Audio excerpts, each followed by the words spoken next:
told your friend you're not okay, and tell me what's wrong and why you never said you felt that way. And guess you're trying to stay strong and fake a smile until I look away. But I've known you too long, it hurts to watch your blue eyes fade to gray as you fade away, as you fade away. Yeah, I'm about to fade away, cause every time I wake up I feel like it's Monday. Something's going wrong with all the chemicals up in my brain. All of a sudden I don't look at anything the same way. Gotta build up of my thoughts sitting in an ashtray. I'm sorry that I'm so inconvenient, okay. Just let me be me and I'll stay out of your way. I can see the way you look at me, I'm such a disgrace. I never really asked to be brought into this place. You wanna love me? Well then baby I have a taste. All the highs and the lows, no you'll never be the same. I don't really wanna hurt you but I can't control the pain. If you're sticking by my side maybe we could be okay. Okay, maybe you could be the change I need today. I promise that I've never felt this way. I really hope that you will choose to stay through all the pain. I know you told your friend you're not okay, and tell me what's wrong and why you never said you felt that way. And guess you're trying to stay strong and fake a smile until I look away. But I've known you too long, it hurts to watch your blue eyes fade to gray as you fade away, as you fade away, as you fade away.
15 minutos.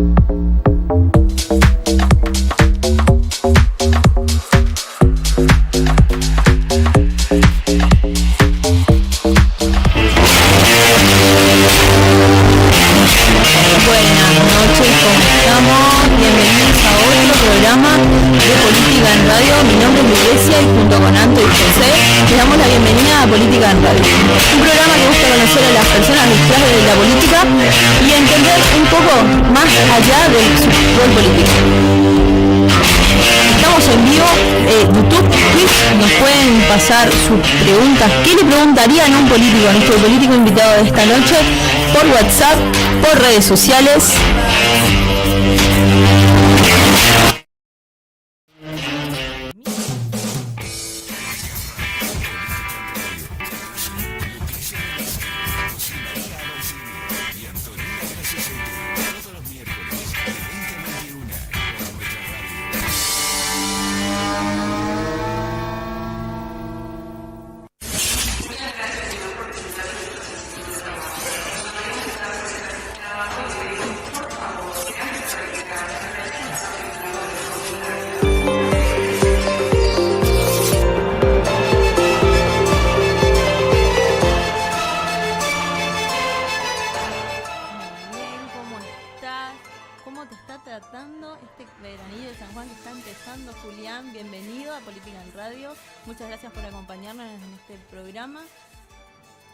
Hola, ¿qué tal? Buenas noches a todos. Gracias por invitarme.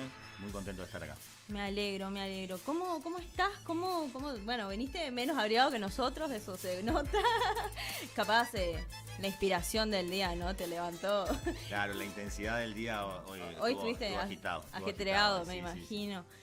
Contanos, Julián, ¿cómo te sentís en Oberá? Contame un poco. Es mi lugar. Es tu lugar. Me siento en casa. En Oberá estoy en casa. Viví varios años afuera. ¿Sí? ¿En qué ciudad? Viví en Corrientes Capital mientras estudiaba. Y después unos años en Ituzaingó. Y siempre quise volver y volví. ¿Volviste? Volví hace varios años. ¿Cuántos años tenés, Tengo Julián? 38 años. Pero una belleza de juventud. Espectacular. A pleno. En mi mejor momento. Eso está buenísimo, ¿eh? Sí, Esperemos llegar a eso. Hace como 10 años que vengo. Está buenísimo, Está bueno, entonces. Está bueno. Siempre es el mejor momento. ¿Qué formación académica tenés, Julián? Bueno, yo hice la primaria acá en Oberá, en el Concordia. Perfecto. La secundaria en la Escuela de Comercio. Después me fui a estudiar a Corrientes Capital. Estudié la licenciatura en Criminalística, la licenciatura en Física y Química. Y después hice el profesorado en Física y Química. O sea, primero hiciste la licenciatura, después el profesorado. Sí. Qué raro. No Después sería hice medio al revés. las partes pedagógicas. Bueno, más rápido. Más rápido. Qué genial eso, ¿eh? ¿Y ahora estás ejerciendo como profe? Ahora trabajo en el Instituto Carlos Linneo. Estoy a cargo de la dirección del nivel medio y doy clases de química. Y trabajo en el nivel superior del Linneo también. Le doy física a los estudiantes del técnico en laboratorio. Genial, bastante ajetreado tu día. Sí, siempre. Tiene que ser así. Yo si no llego al final del día así cansado, siento que no. Exprimido, que no por así decirse. Sí, tengo que llegar fundido, porque si no parece que el día no rindió. Bueno, no sos uno de los míos que trata de no llegar. No. Trata de llegar íntegra, por lo menos para dormir. No, entonces llego a casa, duermo y ya el otro día arrancamos. A la pucha. No, bueno, entonces llego y necesito más horas al día a veces, pero está. Te pregunto, ¿estás en pareja? ¿Estás casado? ¿Vivís con familia numerosa, cercana? Estoy casado desde el 2016, estoy casado con Alejandro, es mi marido. Vivimos acá en Oberá, él se va algunos días por trabajo a Posada, pero... Mirá, qué bueno, qué bueno. ¿Y familia, hermanos, primos, tíos? Tengo 4 hermanas, tengo mi mamá, mi papá falleció hace unos años. Vivimos cada uno en su casa, pero ahí dentro de la misma chacra, así que somos vecinos. Esos vecinos ¿Viste políticos cuando llegás, claro, complicados. no, está bueno porque cuando llegás con hambre, sabés que si no tenés nada en la heladera, mamá vive Siempre cerca. hay Claro, alguien que tiene comida. está al lado. Está Siempre buenísimo. alguno cocinó. Está buenísimo. ¿Y de qué barrio sos oriundo acá? Del kilómetro 0.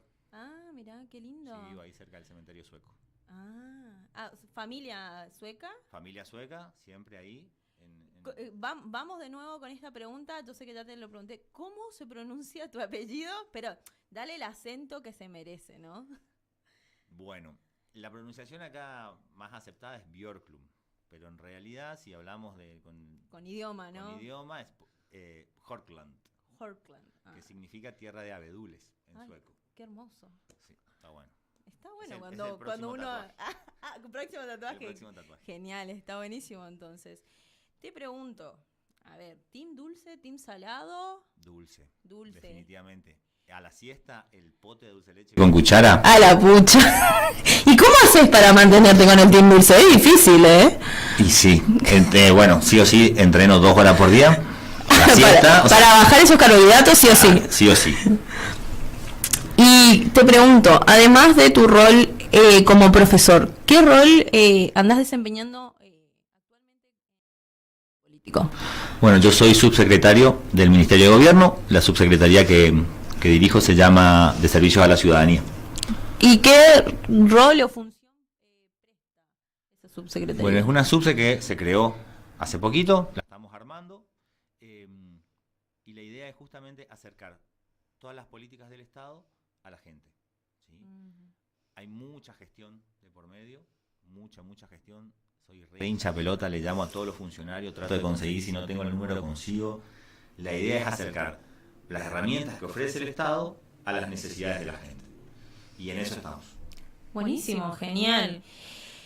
Vamos un poco más atrás. Contame, largame una anécdota copada que vos digas esto me marca, pero con esa persona que no rompes el lazo por nada. Con mi hermana Carolina. Carolina es 1 año y meses más grande que yo.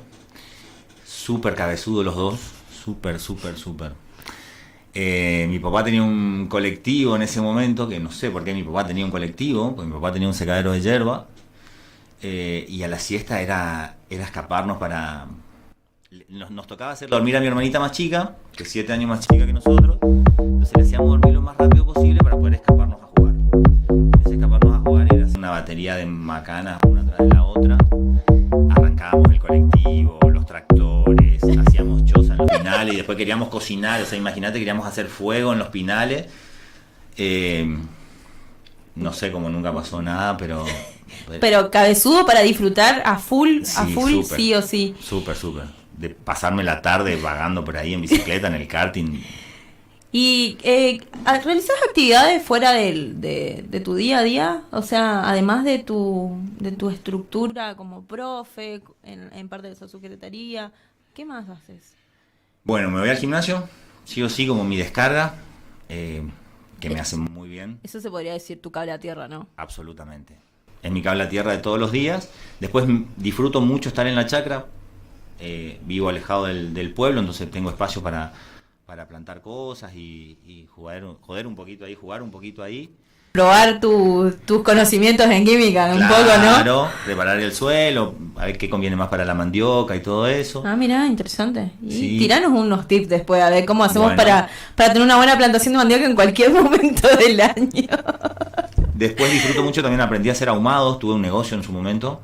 Mirá, qué una genial. Fábrica de ahumados, cada tanto los hago porque mis abuelos tenían un ahumadero en su chacra, nosotros vivimos ahí en la chacra que era de mis abuelos. Entonces yo empecé a practicar a ver cómo me salían y me salieron bastante buenos, que tuve mi marca y todo eso. Después me agarró la pandemia y se complicó la venta. Bueno, pero cada tanto despunto el vicio y hago hoy un pernil ahumado, un carré ahumado, me gusta. A ver si invitas un poquito más al Vamos, elenco ahora, de política, que mirá que vienen las elecciones, que eso va a ser tema más adelante, pero a ver si... El viernes voy a estar ahumando, así que les voy a invitar un poquito. Dale, Política Radio va a estar ahí esperando, con ansias. Ponemos cita. Así que A ver, ¿qué te trajo a la política? ¿Qué te llevó a involucrarte en política? ¿Y cuál fue tu formación para decir, bueno, en este ámbito soy político? Bueno, mirá, en realidad una experiencia de vida fue la que me despertó esta cuestión de la vocación en lo político, que fue cuando yo daba clases en un colegio acá en Oberá, cuando me casé con Alejandro, me desvincularon, me echaron por esa situación. Entonces ahí, a partir de ahí, comenzó como una cierta carrera vinculada a la defensa de los derechos de la minoría, digamos, ¿no? Ah, mira. A esa pelea, digamos, a esa batalla contra los prejuicios y demás. Sí. Y eso, una cosa llevó a la otra, y cuando me di cuenta, estaban políticos. Estabas envuelto ya Absolutamente. en la zaraza. ¿Y cómo te sentís siendo político desde tu perfil, desde tus conocimientos, Mira, me siento muy bien, siento que es un gran compromiso, un gran desafío, me lo tomo con mucha seriedad. No soy un político convencional, digamos, es más, difiero con muchas de las cuestiones de la política convencional, digamos, no comparto, tengo mi propia forma mi propia forma de hacer política y mi propia forma de ver la política, ¿no? Y eso hace que mantenga una línea de conducta que a mí me hace sentir bien y porque yo me siento cómodo de la manera que estoy trabajando. Perfecto, perfecto. ¿Tuviste otro cargo anteriormente en política? No. ¿No? No. Este es el primero. Y según me contaron los chismes, ¿no? ¿Hiciste campaña? Sí, fui candidato a intendente en la elección anterior. Sí. ¿Y cómo te fue? La verdad que... Perdí. Bueno, a ver, estamos acá, ¿no? Por algo, pero... No, pero me fue muy bien, digamos, cuando Silvana Labat, que es la directora del IPEC en Posadas, es como mi madrina política, es la que me convenció para participar en política. Mira. Me propone ser intendente, la verdad que primero le dije que no, candidato a intendente, perdón. Me insistió, lo pensé y dije, bueno, si yo puedo armar mi propio equipo de trabajo con la gente en la que yo confío y podamos hacer una campaña como nosotros queremos, sí. Y desde ahí tengo la libertad absoluta para manejarme en política como yo lo sienta. Qué genial eso, ¿eh? Qué bueno tener la libertad de manejar lo que uno necesita y considera, ¿no? Bueno, muchas gracias otra vez por estar acá con nosotros esta noche. En un rato te dejo con José, prepárate, espero que hayas estudiado porque José viene con buenas preguntas, así que cortamos. 20 horas, 28 minutos.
Tras del político. Por eso también está este bloque que es ¿y qué le preguntarías a un político? Con preguntas que nos llegan de la gente. Participan en las redes sociales, Política en Radio, en Instagram, en Facebook también, y nos están viendo en este momento. Puedes saludar, ahí está, muy bien. Nos están viendo por el canal de Twitch y por el canal de YouTube, así que bueno, obviamente agradecidos a todos los que nos están acompañando esta noche.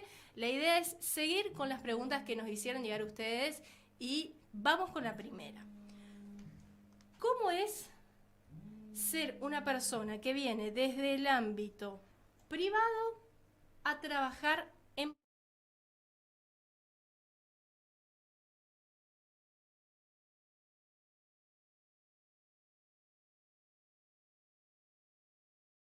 Por ejemplo, en mi caso, en el emprendedor, y las políticas públicas se generen desde ese lugar, ¿no? Pensando en las facilidades del emprendedor. Yo admiro mucho las políticas públicas que tiene el sur de Brasil con los emprendedores, para los productores. Y eso me inspira mucho, digamos, desde ese lugar. Yo creo que el Estado tiene que ser un facilitador a través de sus políticas públicas para que el emprendedor o el empresario privado, digamos, pueda, desde su espacio, generar cada vez más puestos de trabajo, mayor producción, mayor rentabilidad. Eso redunda en más impuestos para el Estado y es una situación que beneficia a todos, digamos. ¿Ves actualmente el apoyo a los emprendedores acá en la ciudad de Oberá? Sí, la verdad que sí, yo veo apoyo, sí. Siempre puede haber más apoyo, por supuesto que sí, ¿no? Pero yo creo que sí. Me acuerdo cuando yo abrí mi fábrica de ahumados, tuve la cobertura de todo lo que es bromatología y demás, el asesoramiento. La verdad que hay un acompañamiento muy puntual, digamos, y de cada uno, y eso hace que uno se sienta más fuerte y mejor preparado para el mercado, para salir al mercado, ¿no? Para salir a la comercialización de su producto. ¿Hoy crees que igualmente es difícil la situación que estamos pasando en el país? ¿Cómo es que le afecta al emprendedor? O sea, ¿tenés conocimientos? ¿Te acercás a la gente? ¿Conversás con ellos? Sí, la verdad que sí. Hoy en día se dificulta mucho mantener la cadena de abastecimiento para la producción. ¿Por qué? Porque vos salís a la venta con un precio y después resulta que eso que pensaste que ibas a gastar para volver a comprar no te alcanza. ¿Por qué? Porque la inflación hace que los precios de los insumos se disparen, a la vez que algunos insumos que vienen de afuera son difíciles de conseguir. Pero entonces, eso dificulta o hace que uno tenga que mantener su producción siempre al borde, ¿sí? Que no pueda crecer en cuanto a la cantidad que produce. Y a la vez que por ahí los productos que no son de primera necesidad son los que la gente en determinadas situaciones de crisis como esta dejan de consumir o consumen menos. Entonces ahí el emprendedor tiene que hacer un equilibrio y tiene un desafío muy importante de poder producir, recaudar para comprar de vuelta, para volver a producir y aumentar las ventas. Entonces ahí se produce un desafío, digamos, y el emprendedor tiene que ser creativo a la hora de buscar las mejores estrategias para aumentar las ventas, por ejemplo. Claro, es también lo que le está pasando al comerciante, a la empresa pequeña. O sea, estamos viviendo una situación con la inflación de que los precios van mucho más de lo que nosotros producimos y a la vez cuesta volver a comprar, como vos decías, pero también cuesta que la gente entienda que tenés que subir el precio para poder mantenerte, porque a cada uno de nosotros nos gusta vivir con las cuentas al día y Claro. eso hace que justamente el precio suba y suba y suba y bueno, es una situación que obviamente que todos los argentinos queremos que en algún momento pare, ¿no? Pero es como vos decías, la situación es que va empeorando y los emprendedores le va costando un poquito más. Sí, vos tenés que pensar que tenés la materia prima que tenés que comprar para lo que producís, los envases, tenés el combustible, digamos, la gente por ahí dice, ¿por qué subí el precio si no subió el combustible? Bueno, pero a lo mejor este mes no subió el combustible, pero subieron los envases, subieron la materia prima, subió la harina, subió. Entonces, hay que acompañar eso también, ¿sí? Y no hay que enojarse con el emprendedor o con el productor que por ahí aumenta porque no le queda otra. Y sabe que ese aumento le puede perjudicar en las ventas. Pero realmente es una situación en la que, vuelvo a decir, hay que ser muy creativo para mantener el nivel de ventas y poder comprar la materia prima para volver a producir y mantener el circuito en circulación. Perfecto, seguimos hablando de otra de las cuestiones que involucra tu vida, que es la educación. Hace muy poco tiempo, creo que ayer, salió una nota de Galarza diciendo que en Misiones tenemos un bajo índice de terminabilidad del secundario. Entonces, ¿cómo estás trabajando vos desde el ámbito educativo, desde el colegio al que perteneces, con esta cuestión? ¿A los chicos les cuesta más terminar la secundaria? Sí, absolutamente. Cuando hay una necesidad de salir a ganarse el pan, digamos, que en muchos casos le toca a los jóvenes lamentablemente, o ayudar en su casa o demás, la escuela pasa a un segundo plano, ¿sí? Entonces, ahí es donde nosotros tenemos que trabajar para fortalecer eso y para mantener a los chicos en la escuela.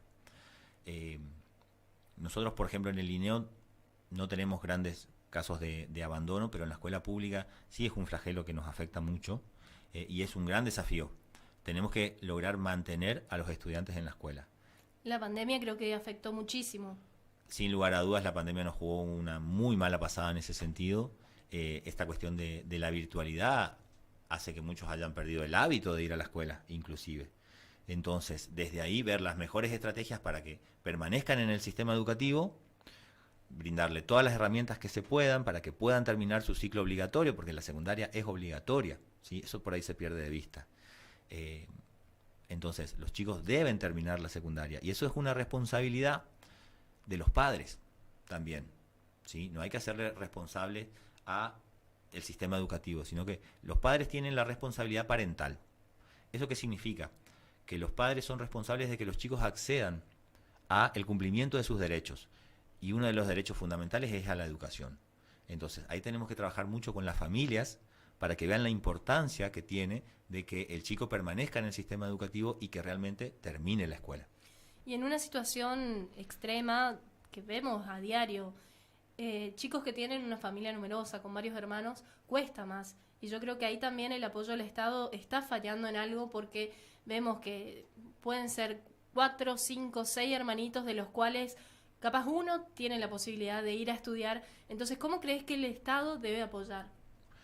Bueno, ahí hay que ver la necesidad a la que vos que le está impidiendo al resto de la familia o a los chicos decir que no van a la escuela. Si hablamos de una necesidad de útiles, hablamos de una necesidad de vestimenta, demás, y el Estado tiene que darle las herramientas para que esas personas puedan cubrir esas necesidades y de esa manera permitirle ir a la escuela. Sí o sí, digamos. Esa es una cuestión que no se debe negociar, ¿no? Hablamos de que los chicos tengan el zapato para ir con zapato a la escuela, el abrigo para ir a la escuela, ¿sí? Porque no te olvides que en muchos casos los chicos van a la escuela a desayunar. Entonces estamos hablando de que un gurí no fue a la escuela y ese día no desayunó. Entonces ahí es donde toma mucha gravedad la situación. Entonces tenemos que sí o sí lograr que ese estudiante vaya a la escuela para desayunar y para formarse. ¿Cómo es la base que tiene un estudiante que sale del nivel secundario y se enfrenta a la universidad o al terciario en otros casos? ¿Ves que está fallando la educación secundaria en la base? Porque cuesta un poco más y ahí también se ve un abandono de chicos que optan por irse a trabajar y no seguir estudiando.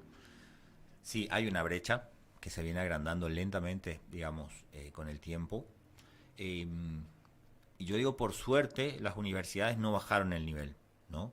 Lo que nosotros tenemos que lograr es que el nivel medio vuelva a subir su nivel para estar más cerca del nivel universitario, ¿sí?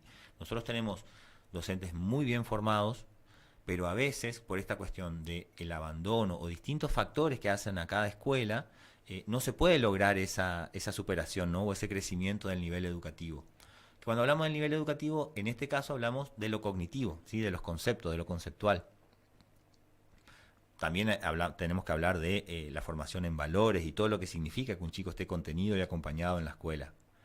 Y creo que quienes ocupamos un rol jerárquico en las escuelas, tenemos que hacernos cargo de ese desafío y tenemos que ocuparnos de esa contención a los estudiantes y a los docentes. Porque esta situación de la pandemia no solo le afectó a los estudiantes, sino que también le afectó mucho a los docentes. Fue un desafío enorme para los docentes misioneros y de todo el país, afrontar eso de golpe, cero presencialidad, todo virtualidad, acomodarse a esa situación fue todo un desafío, ¿sí?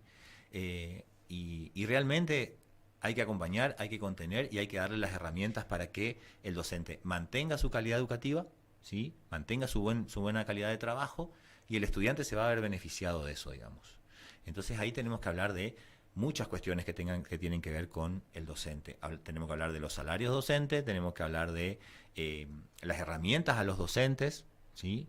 Tenemos que hablar de la conectividad en las escuelas, ¿sí? Tenemos que hablar, genial lo de la robótica, me parece súper avanzado y demás, pero también tenemos que ocuparnos de que las escuelas estén en condiciones para la educación básica, ¿sí? Que tengan su acceso a internet, que tengan baño, que estén completas, que el docente esté cómodo trabajando y que el estudiante esté cómodo estudiando. Uno de los casos fue hace muy poco que salió a la luz, bueno, que ya se sabía, en realidad salieron los videos de la Escuela de Comercio en las condiciones en las que está, una lluvia y se inunda todo, y los chicos siguen estudiando ahí y son un montón. O sea, sí, se ven esas fallas que realmente preocupa. Bueno, ahí es donde está fallando la contención del Estado, ¿sí? Y me hago cargo como parte del Estado, digamos. ¿Por qué? Porque en esa situación, vos como docente o vos como estudiante te vas a estudiar, resulta que se te mojan los pies porque te está entrando agua, y en la próxima lluvia no vas. Y la próxima está nublado y no vas, porque no te querés mojar. Entonces, ahí es donde tenemos que poner el foco para ir solucionando todo porque el problema de la educación no tiene un solo aspecto, tiene muchos aspectos. Pero en cuanto a la comodidad de los edificios, de la calidad educativa, sin duda que eso atañe al Estado o a quien está al frente de la institución en cuanto a la gestión administrativa, ¿no es cierto? Porque las escuelas, acá en Misiones no existen las escuelas totalmente privadas, sino que todas son públicas de gestión privada, ¿no? Creo que ahí hay que hacerse cargo y ocuparse de que la infraestructura educativa esté en condiciones. Nombraste dentro de tu discurso el salario docente. ¿Cómo viste el conflicto? O sea, un conflicto que fue por varios meses en la provincia, los docentes estuvieron reclamando, llegaron a un acuerdo, pero ¿cómo ves la situación docente desde tu lugar? Mira, acompaño mucho la lucha docente. Creo que es sumamente válida, sumamente importante que el docente tenga un reconocimiento que se manifiesta a través del salario, su reconocimiento a través de la labor. Y creo que lo primero que se debe hacer es abordar el salario docente, porque tenemos dos aspectos, digamos, el Ministerio de Educación, ¿sí? Y por otro lado el Ministerio de Hacienda, digamos. Tienen que trabajar en conjunto para que la propuesta de aumento del salario docente sea digna, ¿sí? Sea realmente como tiene que ser, acorde a la canasta básica, por lo menos, que estamos hablando.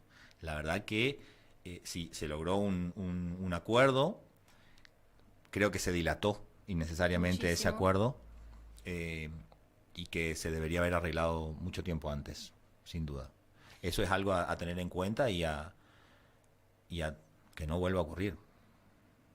Teniendo en cuenta tu parte política, fuiste candidato a intendente, ¿qué hubiera pasado si Julián hoy fuera el intendente de la ciudad de Oberá? ¿Qué sería lo primero que harías como intendente? ¿Qué problema atacarías primero desde la función pública?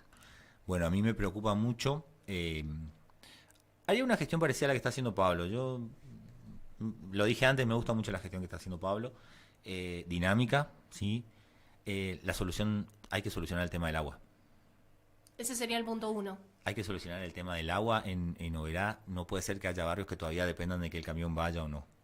Claro, eso era lo que hablábamos con él en el primer programa, de una planificación a futuro, que no existe en la ciudad de Oberá, que no hay una planificación de acá a 30 años para solucionar ciertos problemas, no solamente el agua, sino la luz también, las cloacas, que hay miles de barrios que no tienen, entonces esas situaciones serían las que podrías llegar a atacar vos. Sí, sin duda, son las principales, digamos. El acceso al agua potable es un derecho extremadamente básico que hace a la salud, ¿sí?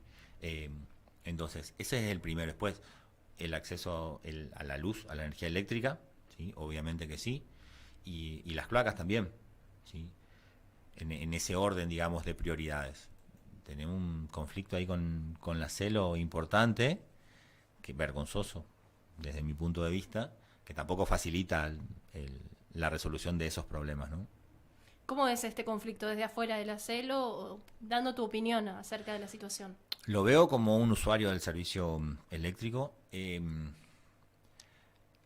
No puedo entender. Me cuesta mucho entender esa desidia y esa desaparición de recursos así tan grosa, digamos, ¿no? La verdad que no lo veo como un usuario, lo veo como un socio de la Celo, y la verdad que no me explico. No puedo entender. Porque los socios hacemos el aporte todos los meses, pagamos la luz, pagamos el agua. Absolutamente, pagamos la luz, pagamos el agua, pagamos el servicio de internet, el de telefonía, pagamos todas las cuentas, y resulta que ahora tenemos una cooperativa absolutamente embargada, digamos, ¿no? Entonces, bueno, hay recursos que se fueron, que hay que saber dónde están. Nosotros tenemos que saber dónde están esos recursos, dónde se fueron, y los responsables tienen que hacerse cargo. Volviendo un poquito a la cuestión educativa, la mirada de los jóvenes en la política. ¿Cuál es el mensaje que le das vos, involucrándote, estando también trabajando en la educación, a esos jóvenes que ves día a día, que están en las aulas, que comparten la mañana con vos? ¿Cuál es el mensaje que le puedes dar a ellos? Que hay que participar, que hay que meterse desde los espacios. A mí me gusta mucho cómo labura el centro de estudiantes que tenemos, me gusta mucho cómo labura CEDO, ¿sí? Creo que eso ayuda mucho a la participación de los jóvenes en política, es la puerta de entrada, digamos, los centros de estudiantes en la mayoría de los casos. Y yo creo que la forma de poder hacer su aporte para la solución de los problemas es metiéndose, es participando, es levantando la mano, es opinando, es presentando cosas, propuestas, y ese es el camino. Y un camino a futuro sin prejuicios, hablaste de los prejuicios. Absolutamente, sí. Hay que sacarse esa estructura que es tan nociva. Hay que mirar al otro desde un lugar empático, y darse cuenta que los prejuicios realmente hacen daño. Realmente hacen un daño que uno no toma conciencia.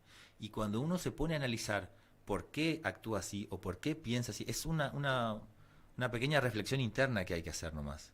Se destraban muchas cosas y nos sacamos esa mochila. Que todo el tiempo esa mochila tan pesada nos está diciendo cómo tenemos que juzgar al otro o cómo tenemos que mirar al otro, y nos aleja o nos quita la posibilidad de poder conocer al otro, que es lo que yo propongo, ¿no? Conocer al otro, ponerse en el lugar del otro, sin ese juzgamiento, sin ese pensar desde mi lugar cómo yo pienso o cómo yo creo que debería ser el otro, porque no tengo ese derecho. Y hablaste de daño, y creo que algo muy importante que está pasando en las escuelas, no solo en la provincia de Misiones, en Argentina y en el mundo, es el bullying. ¿Cómo están trabajando con eso? Bueno, nosotros trabajamos muy intensamente el bullying. Yo le pido a los profes que estén muy atentos, que no dejen pasar ninguna situación en el curso. Se hace muy difícil trabajar el ciberbullying, por ejemplo. Nosotros no tenemos acceso a los dispositivos de los chicos. Y los chicos, nuestra generación tuvo que aprender a manejar los dispositivos, a manejar las redes sociales, demás. La gurizada hoy en día nació con eso. Viven mucho de su vida a través de las redes sociales. Y es un mundo en el cual nosotros no tenemos acceso como docentes, ¿sí? Entonces, ahí también juegan un rol muy importante las familias. Las familias deberían tener acceso a eso, porque son quienes le compran el teléfono, quienes le pagan el teléfono. Entonces, cuando hay algún conflicto que surge a través de ahí, que podamos intervenir. O sea, el llamado de atención es a los padres para que estén atentos. Esa a la familia y a la sociedad en general, digamos. Siempre la solución a una situación de bullying se soluciona trabajando con el entorno. Los países nórdicos, Suecia, Finlandia, Noruega, son avanzados en este sentido. Y ellos lograron ese avance trabajando con el entorno. El entorno es quien abona las conductas nocivas. Si hay un entorno que facilita el bullying, que hace la vista gorda, que aplaude, omite, es donde la conducta del bullying se reproduce. Pero si hay un entorno que frena, que pone en evidencia, que de alguna manera contiene a la víctima y contiene al victimario, esa es la única forma de que el bullying se termine. Nosotros estamos convencidos de eso, yo estoy convencido de eso, y es la forma en la que yo propongo trabajar eso. Creo que es un mensaje final y me parece el más importante porque le estamos hablando no solamente a los chicos que están viviendo en situación de bullying, sino que a los padres para que presten atención y a la sociedad en general para que vean la realidad de lo que es peligroso, en serio. O sea, el bullying está entre nosotros y cada vez tenemos que trabajarlo más. Sí, hay que poder detectar, uno como la propuesta que le hago a los padres, ¿no? Detectar las conductas que puede tener su hijo si sufre bullying, ¿sí? Pero también las conductas de aquel estudiante que comete bullying. También tiene conductas particulares. También poder detectar esas cuestiones si vemos que habla de forma agresiva o trata de forma agresiva a los compañeros cuando se juntan a la tarde y demás. Esas son cuestiones que tenemos que tener en cuenta. Y entonces a partir de ahí hacer un abordaje integral. Si no, la cuestión... Si atacamos el problema con una persona en particular, se va a traducir en otra y demás.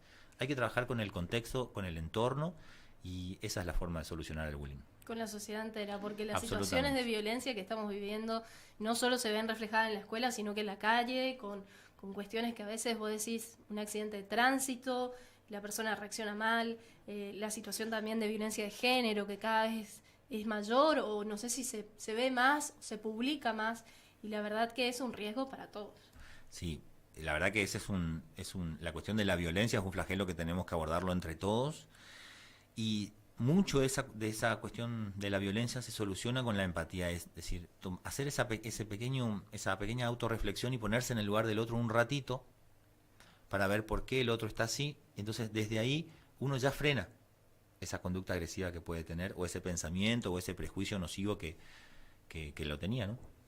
Un placer realmente compartir esta noche con vos. Nos pasamos un par de minutitos, pero de verdad, muchísimas gracias por estar con nosotros. Gracias a ustedes por invitarme, la verdad que la pasé muy bien. Muchas gracias. Nos alegramos mucho, a todos ustedes que están del otro lado les agradecemos.